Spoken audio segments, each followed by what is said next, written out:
Maggie Cuts Her Hair by George Eliot. George Eliot was the pen name of Mary Ann Evans. She is considered to be one of the leading English novelists of the 19th century. Some of her famous novels are The Mill on the Floss, Silas Marner, and Middlemarch.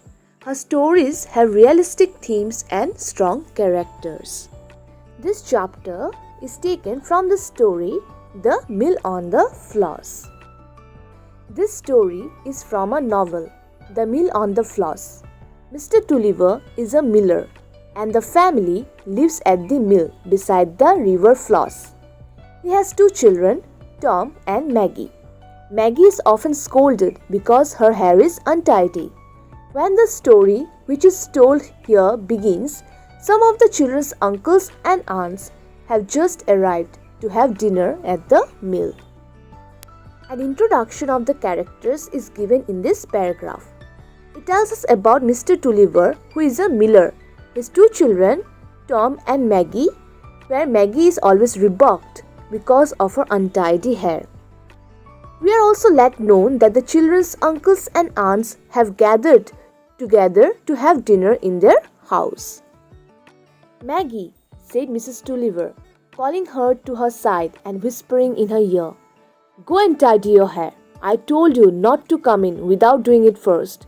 You know I did." "Tom, come out with me," whispered Maggie, pulling her brother's sleeve as she passed him. Tom followed willingly. "Come upstairs with me, Tom," she whispered when they were outside the door. "There's something I want to do before dinner." So, Mrs. Tulliver, that is Maggie's mother, calls her aside and then whispers into her ear and orders her to tidy her hair since she had an untidy hair. Maggie then pulls her brother's sleeve and asks Tom to come with her upstairs. She then whispers him that there is something important that she needs to do before going for dinner. "There is no time to play at anything before dinner," said Tom, who was not interested now in anything but his dinner. "Oh yes, there is time for this. Do come, Tom."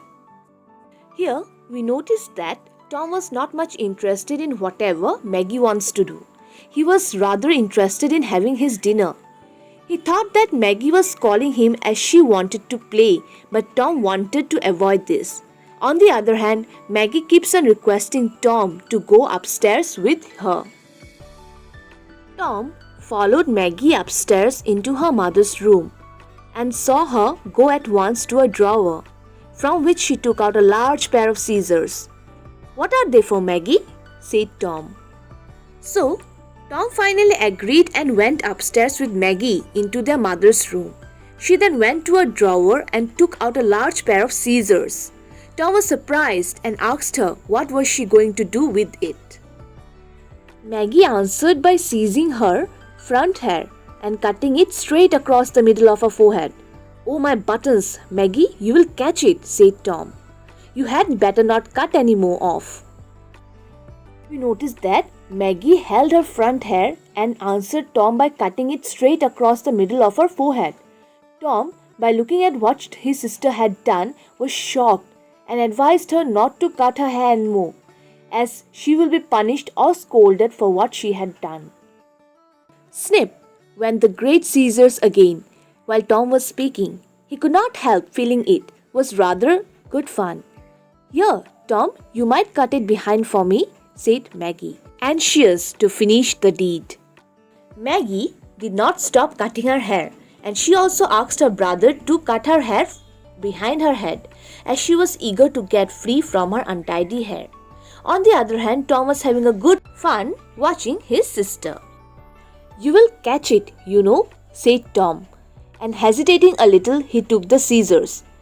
"Never mind, hurry up," said Maggie, giving a little stamp with her foot. Her cheeks were quite red. Tom, time and again, reminded Maggie that she will be scolded for her action.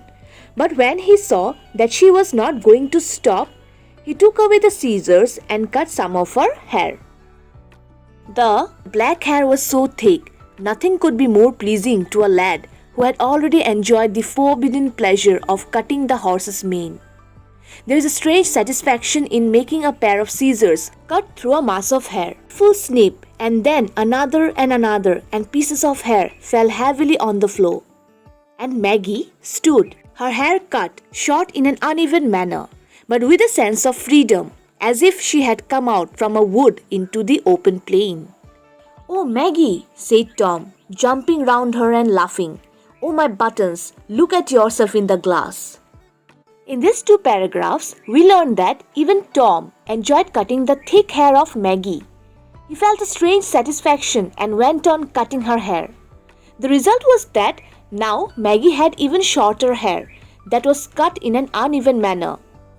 Although her hair was not properly cut, still she felt a sense of freedom, as now she is free from her thick untidy hair.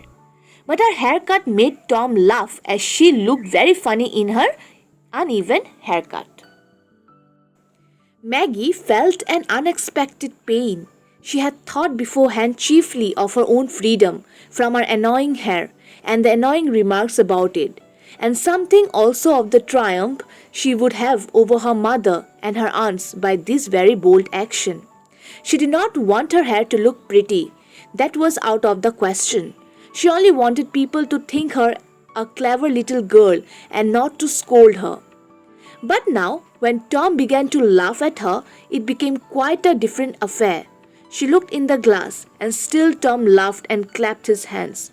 Maggie's cheeks began to grow pale and her lips to tremble a little. When Maggie saw that her brother was teasing and making fun of her, she felt very upset. Before taking such steps, she mainly focused and thought about her own freedom from her annoying hair and the remarks she used to get for her untidy hair. She also felt that by taking this step, she would feel happy, as she did not want her hair to look pretty, but wanted to get rid of her thick messy hair. She also wished that everyone will think her to be a clever girl and not to punish or scold her. But when she saw her brother laughing at her, she now got upset and saw herself in the glass. Tom continued to laugh at her and make fun of her. This resulted in Maggie to grow pale and her lips started to tremble. So students, we are going to discuss the rest of the story in our next video.